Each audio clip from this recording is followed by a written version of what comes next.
شروع اللہ کے نام سے جو بڑا مہربان نہایت رحم والا ہے۔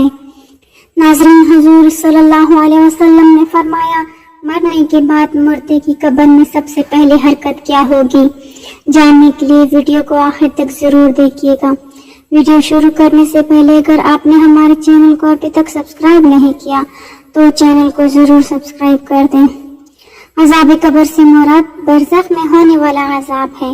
اسے عذاب قبر اس لیے کہا جاتا ہے کہ عام طور پر میت کو قبر میں ہی دفن کیا جاتا ہے، ورنہ جسے اللہ تعالیٰ نے عذاب قبر دینے کا ارادہ فرمایا ہے اسے عذاب ضرور ہوگا، چاہے وہ قبر میں دفن ہو یا نہ ہو، خواہ اسے درندوں نے کھا لیا ہو یا اسے جلا کر اس کی خاک ہوا میں اڑا دی گئی ہو۔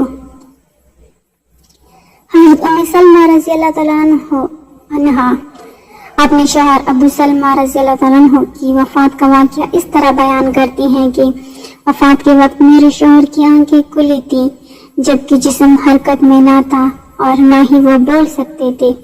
کسی نے رسول اللہ صلی اللہ علیہ وسلم کو میرے شوہر کی اس حالت کی خبر دی تو آپ صلی اللہ علیہ وسلم ہمارے گھر تشریف لائے۔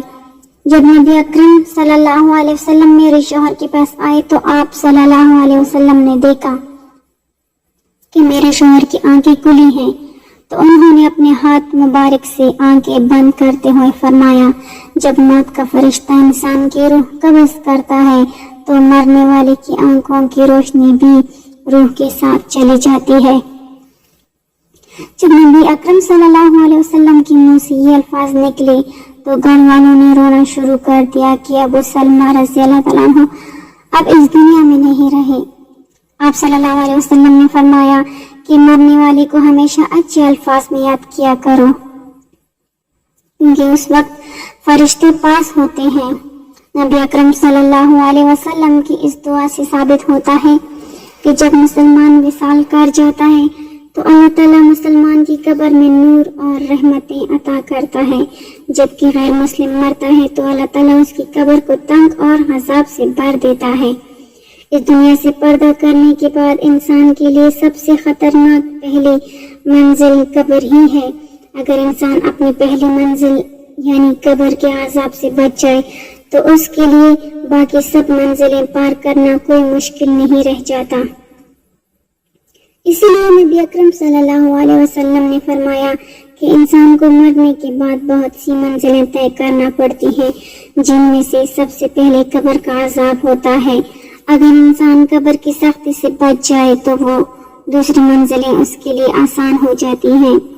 ایک دفعہ نبی کریم صلی اللہ علیہ وسلم قبرستان سے گزر رہے تھے تو رسول اکرم صلی اللہ علیہ وسلم نے قبر کا عذاب بیان کرتے ہوئے فرمایا کہ مجھے اگر اس بات کا ڈر نہ ہوتا کہ تم میت کو قبر میں دفنانا چھوڑ دو گے تو میں اپنے رب کریم سے دعا فرماتا کہ وہ تم لوگوں کو بھی قبر کے عذاب سے آگاہ کر دیتا، بالکل اسی طرح جس طرح میں دیکھ رہا ہوں اور سن رہا ہوں۔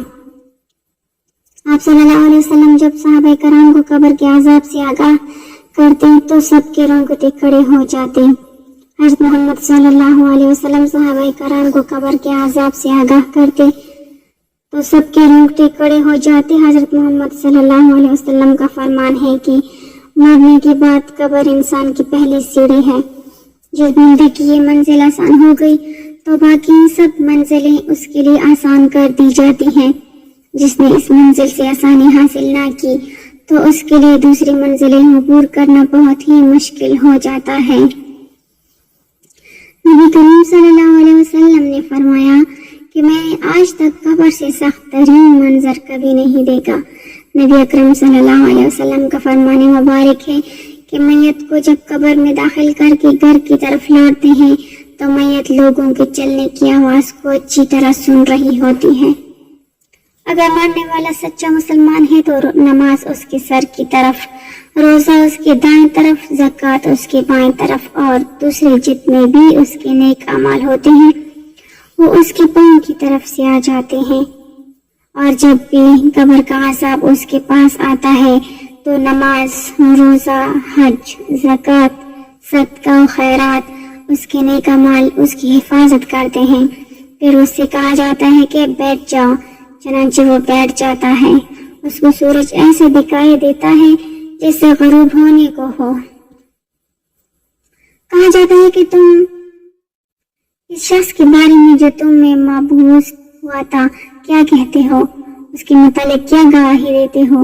وہ کہتا ہے مجھے ذرا نماز پڑھ لینے دو۔ اسے کہا جاتا ہے کہ تم عنقریب یہ کام کر لو گی۔ پہلے اس سوال کا جواب دو کہ تم اس شخص کے بارے میں جو تم میں مبعوث ہوا تھا کیا کہتے ہو اور کیا گواہی دیتے ہو۔ وہ گواہی دے گا کہ رسول اللہ صلی اللہ علیہ وسلم اللہ تعالیٰ کے آخری نبی ہے جو اللہ تعالیٰ کا دین لے کر تشریف لائے۔ پھر اس سے بولا جائے گا کہ اس یقین کے ساتھ تم حیات رہے اور اسی پر تم کو دنیا سے اٹھا لیا گیا اور اسی کے ساتھ تم کو دوبارہ زندہ کیا جائے گا۔ ان سب باتوں کے بعد اس کے لیے جنت کا دروازہ کھول دیا جاتا ہے۔ وہ قبر میں ہی جنت کو دیکھ کر بہت خوش ہوتا ہے۔ پھر اس کو جہنم کا دروازہ کھول کر دکھایا جاتا ہے اور کہا جاتا ہے اگر تیرے عمل اچھے نہ ہوتے تو تم کو جہنم کے گہرے حصے میں ڈال دیا جانا تھا۔ نیک بندے کی قبر کو اللہ تعالیٰ کو شادہ اور نور سے منور فرما دیتا ہے۔ روح کو اعلیٰ قسم کا عطر لگا کر پاکیزہ جگہ پر رکھ دیا جاتا ہے۔ غیر مسلم کے بارے میں یہ فرمان ہے کہ جب قبر کا عذاب ان کے جسم پر آتا ہے تو ان کے ارد گرد کوئی بھی نیک اعمال نہیں ہوتے جو ان کی حفاظت کر سکے۔ پھر اس کافر کو حکم دیا جاتا ہے کہ یہاں پر بیٹھ جاؤ تو وہ ڈرتا ڈرتا بیٹھ جاتا ہے۔ اس کو آخری نبی صلی اللہ علیہ وسلم کے بارے میں پوچھا جاتا ہے، وہ کچھ نہیں بتا سکے گا کہ یہ کون ہے۔ پھر ان کو محمد صلی اللہ علیہ وسلم کے بارے میں بتایا جائے گا تو وہ جواب دے گا کہ میرے علم میں نہیں ہے کہ محمد صلی اللہ علیہ وسلم کون ہے۔ پھر اس کو فرمایا جائے گا کہ تو دنیا میں غیر مسلم تھا، غیر مسلم مرا اور غیر مسلم ہی دوبارہ زندہ ہوگا۔ پھر اس کو جنت کا دروازہ کھول کر دکھایا جاتا ہے اور کہا جاتا ہے کہ اگر تیرے اعمال نیک ہوتے تو تجھ کو ہمیشہ کے لیے جنت میں گھر مل جانا تھا۔ پھر اس کو وہاں سے جہنم میں لے جایا جائے گا اور کہا جائے گا کہ تو نے ہمیشہ ہی گناہوں کو پسند کیا ہے، اس لیے تیرا ٹھکانہ یہ جہنم ہے۔ وہ جہنم کو دیکھ کر حیران ہوگا اور کہے گا کہ کاش میں بھی نیک ہوتا اور مجھے جنت میں داخل کر دیا جاتا۔ پھر اللہ تعالیٰ اس کافر کی قبر کے چاروں اطراف کو آپس میں ملا دے گا کہ اس کی پسلیاں ریزہ ریزہ ہو جائیں گی۔ اللہ تعالیٰ کا فرمان ہے کہ جو بندہ میرے بتائے ہوئے کاموں پر عمل نہیں کرے گا تو میں اس کے لیے قبر کو تنگ کر دوں گا۔ حضرت ابن عمر رضی اللہ تعالیٰ عنہ سے روایت ہے کہ رسول اکرم صلی اللہ علیہ وسلم نے ارشاد فرمایا، جب انسان کا انتقال ہو جاتا ہے تو اس پر صبح و شام اس کا ٹھکانہ پیش کیا جاتا ہے۔ اگر وہ اہل جنت میں سے ہے تو جنت والوں کا مقام اور اگر اہل جہنم میں سے ہے تو جہنم والوں کا مقام اس کو دکھایا جاتا ہے۔ پھر کہا جاتا ہے کہ یہ تیرا ٹھکانہ ہے یہاں تک کہ اللہ تجھ کو قیامت کے دن اٹھائے گا۔ اسی طرح حضرت عائشہ رضی اللہ تعالیٰ عنہ سے روایت ہے کہ ایک یہودی عورت ان کے پاس آئی اور اس نے عذاب قبر کا ذکر کرتے ہوئے حضرت عائشہ رضی اللہ تعالیٰ عنہ کو دعا دی، اللہ تعالیٰ آپ کو عذاب قبر سے بچائے۔ حضرت عائشہ صدیقہ رضی اللہ تعالیٰ عنہ نے رسول اللہ صلی اللہ علیہ وسلم سے اس بابت سوال کیا کہ کیا واقعی عذاب قبر ہوتا ہے؟ تو رسول اللہ صلی اللہ علیہ وسلم نے فرمایا، جی ہاں، عذاب قبر برحق ہے۔ حضرت عائشہ صدیقہ رضی اللہ تعالیٰ عنہ فرماتی ہیں کہ اس کے بعد میں نے رسول اکرم صلی اللہ علیہ وسلم کو ہمیشہ دیکھا کہ ہر نماز میں آپ عذاب قبر سے پناہ مانگتے تھے۔ حضرت قتادہ رحمۃ اللہ علیہ فرماتے ہیں کہ عذاب قبر کے 3 حصے ہیں، 1/3 عذاب پیشاب سے نہ بچنے کے سبب، 1/3 غیبت کے سبب اور 1/3 چغل خوری کے سبب ہوتا ہے۔ اللہ پاک ہمیں قبر کی سختیوں اور عذاب سے محفوظ رکھے، ہمیں قبر میں نبی کریم صلی اللہ علیہ وسلم کی پہچان نصیب فرمائے، آمین۔